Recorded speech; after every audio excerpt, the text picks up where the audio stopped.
2024.3 introduces new features in reports, properties, event handlers, and more.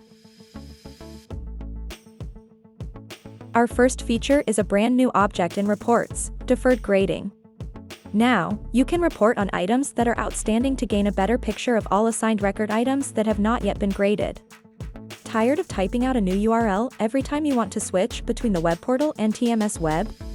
Those days are behind you. Now, you can configure a toggle in the top toolbar to switch between the two applications.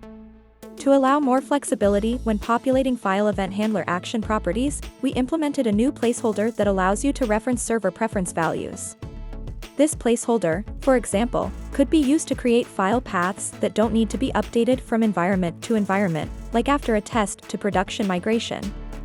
Lastly, you can now use the HTTP request action to retrieve binary files, expanding the functionality of the action for advanced integrations. For more information on the 2024.3 features, visit your Mint manual.